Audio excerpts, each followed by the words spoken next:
How's it going, everybody? It's me, Shane. I'm here to give you another Trigun Stampede episode review. Today's episode is episode 4, entitled Hungry. And if you're hungry for more, please hit that like button, subscribe, and hit the notification bell to be notified of more videos like this. Boom, segues. So, remember last week where I said a lot of the things that were in the anime are being sped up a lot. I did not read Trigun Maximum, the manga. I do some research on characters and moments before I jump on here to talk to you guys. But I'm more familiar with the original anime from 1998. Still love the anime. It's one of the few shows that I can watch a dub and just be like, this is wonderful.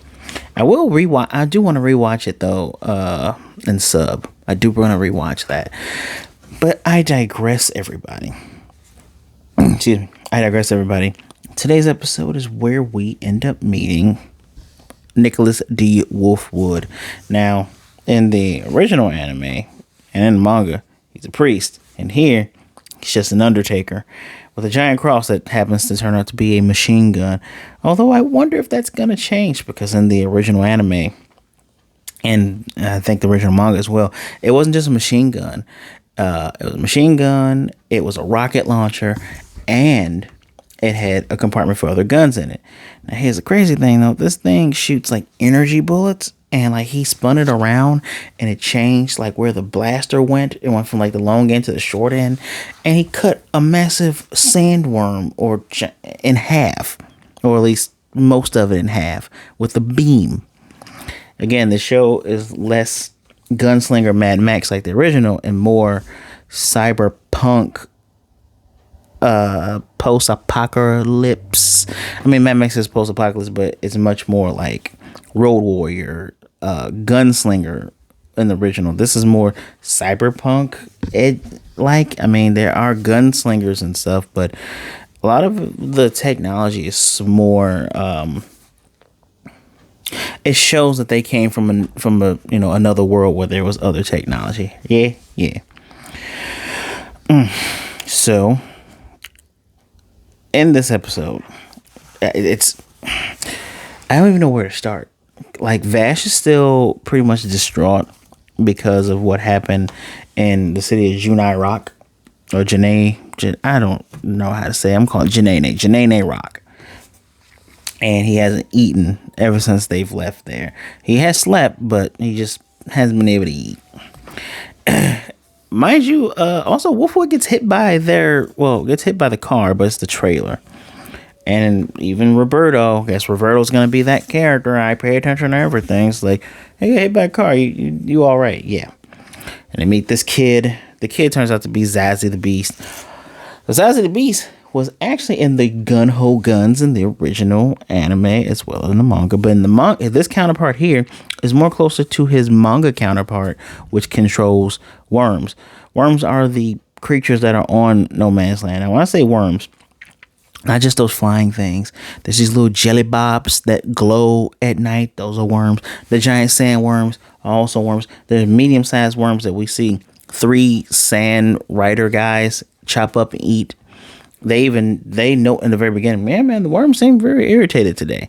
This kid doesn't. Initially, Zazie is male. He's male in the anime, male in the manga. A little bit more androgynous in this one. Kind of weird also that when he finally reveals himself, that his clothes shift into their clothing or whatnot. You could almost miss it, but yeah. Disguised as a kid, the orphan kid that just lost both of his parents, right? But no, apparently he killed them, which would mean that Wolfwood probably killed them too, because Wolfwood is with him. That's what was revealed at the end of this episode, right? Much like in the original, he was with the Gung-Ho Guns. He's actually with Wolfwood's backstory in the manga and anime, so it's not really complicated. It's like he was an orphan. He became genetically modified, part of this thing called the Chapel. He became Nicholas the Punisher. Met up with Vash, Meryl, and Millie. At least in the anime, he has a relationship with Millie. In this, there's no Millie. It's just Roberto's redundant to ask. You could have just made that an older Millie. I'm still not really 100% sold on him. But we do have some callbacks. He calls Vash Needle Noggin in this, much like he did in the original anime.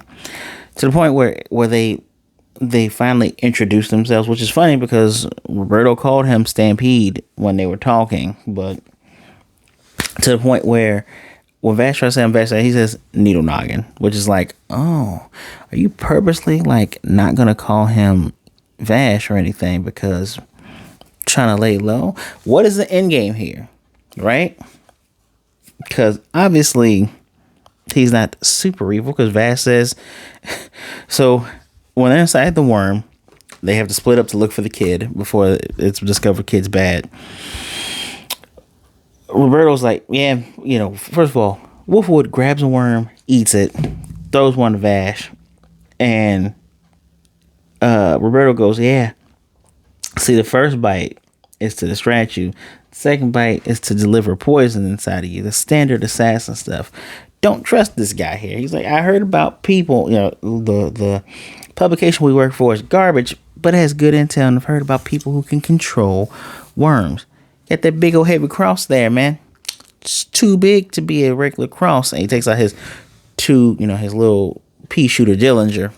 He's like, let me see that cross, because he's hell bent. Did not let Meryl touch it. Does not let anybody look at it. And he says, with that, so why don't you make me with that Dillinger that's too light to be a gun? Vash like, chill out, everybody. Dude hasn't shot me yet. It's like, how can you trust him? I can tell you that he's not a cold-blooded killer that will smile when he kills somebody, like Roberto says, because I looked in his eyes. And on the flip side, Zazie the Beast says, I can tell you don't care anything about humanity at all. I can see it in your eyes. Shut up, Zazie the Beast. I can't wait for you. Just get rid of him. I'll give this show credit. The people who I want to be killed, I'm like, I can't wait for them to be killed. So, what else about Wolfwood is a callback? I think those are all our callbacks with Zazie and Wolfwood. But, so, the thing is, does he know knives? I mean, in the original, he kind of was told by Knives to watch over Vash. So, it's anybody's guess at this point. Granted, it's episode 4. Back in the original anime, we didn't meet Wolfwood until episode 9, right? So we're speeding things along. You as the viewer have a lot of things in the forefront. It's okay. We know Knives is bad. We got to stop Knives. We can see that he will kill everybody. Women, children, doesn't matter. And then we got this guy. Who does he work for? And the end of this episode is the doctor saying that, I have this in my other notes too, that I don't want to mess this up. It's talking about Vash's dimensional gate. Like, his gate was manifested in a moment, and it must be a gateway that allows access to the higher dimension, wherever the hell that is. But it's still locked, right? His morality and ethics are functions as a defense measure, so to speak, so he doesn't access it.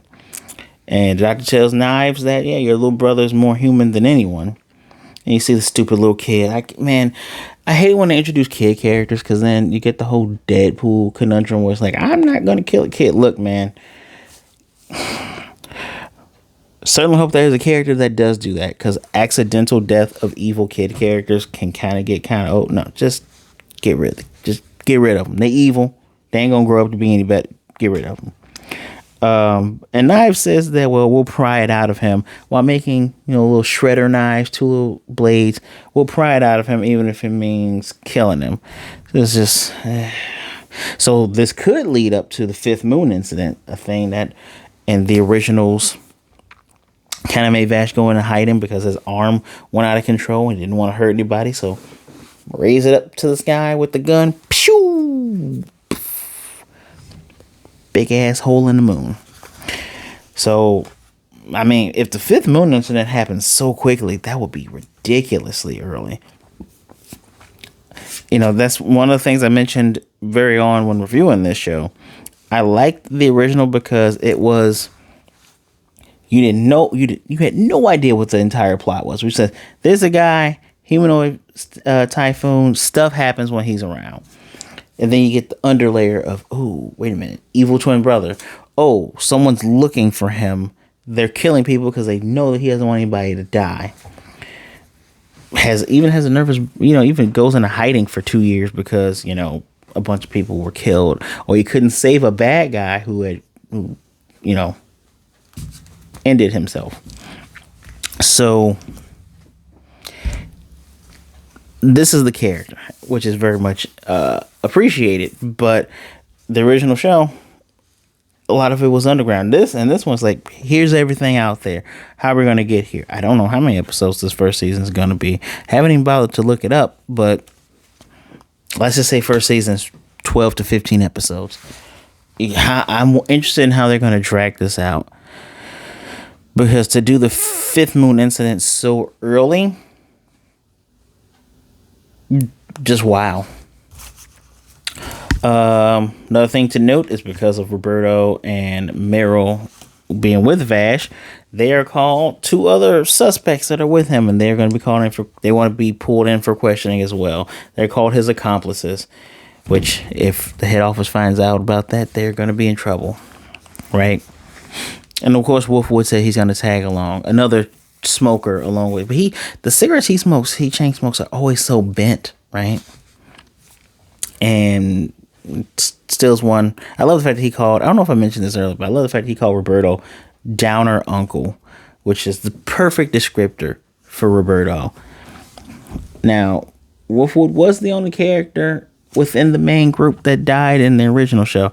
I guess spoilers if you haven't watched the show that's literally over 20 years old. Yeah, 98, 2008, 2018. Yeah, it's over 2 decades old. So spoiler, I guess. Go watch it anyway if you haven't. It's 25 really good episodes, dubbed or subbed.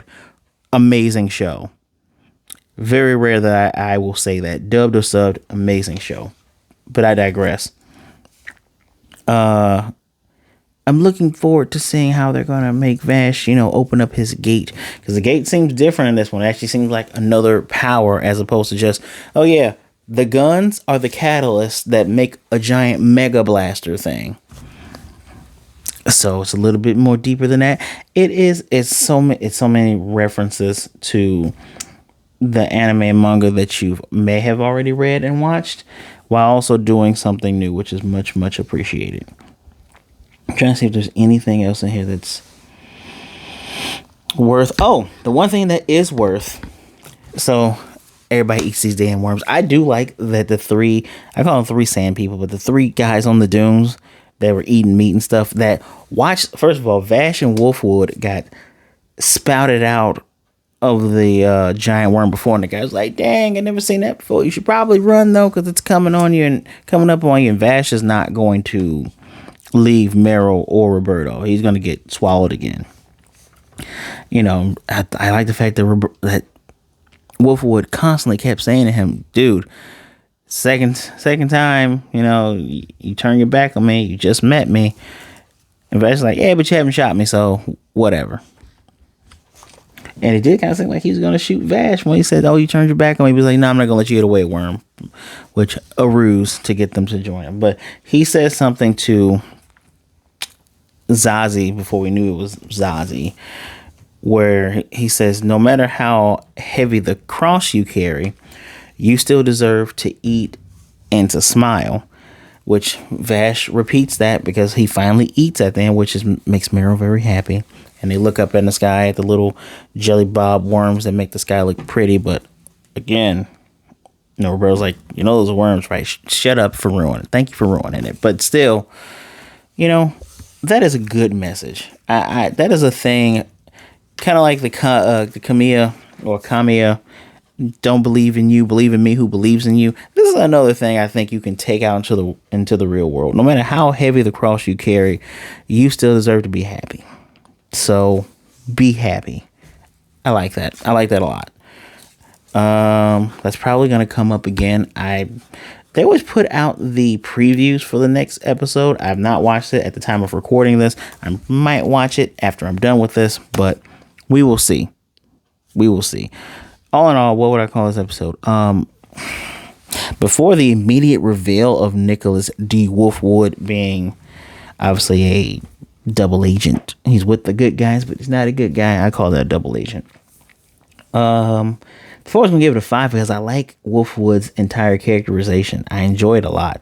The whole, you got to survive any way you can, and you got to hurt people to do it, then you do it, which is the exact opposite of Vash. Obviously, that's gonna be his key point of growth, right?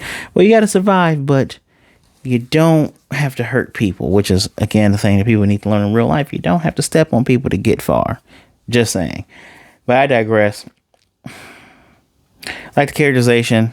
I still like the comedy that's in here with the deep layers of just trying to understand characters' motivations, character emotions. Those things are very, very welcome, very much part of what make Trigun. So I'm gonna give it a 4 out of 5. It's not exactly perfect, but it's not crappy. It's pretty darn good, everybody. It's pretty darn good. So 4 out of 5 for me. Please let me know what you thought in the comment section down below.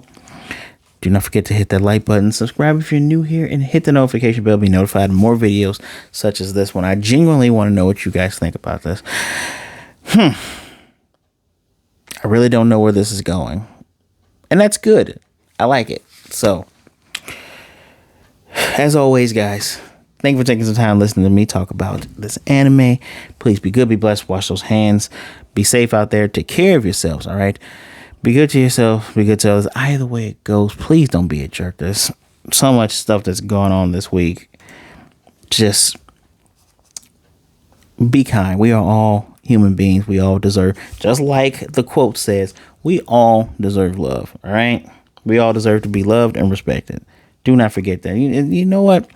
Even if you feel like you're all alone in this world, you're not. There's someone out there that cares about you, all right? There's someone that'd rather talk to you today than to miss you and mourn you tomorrow.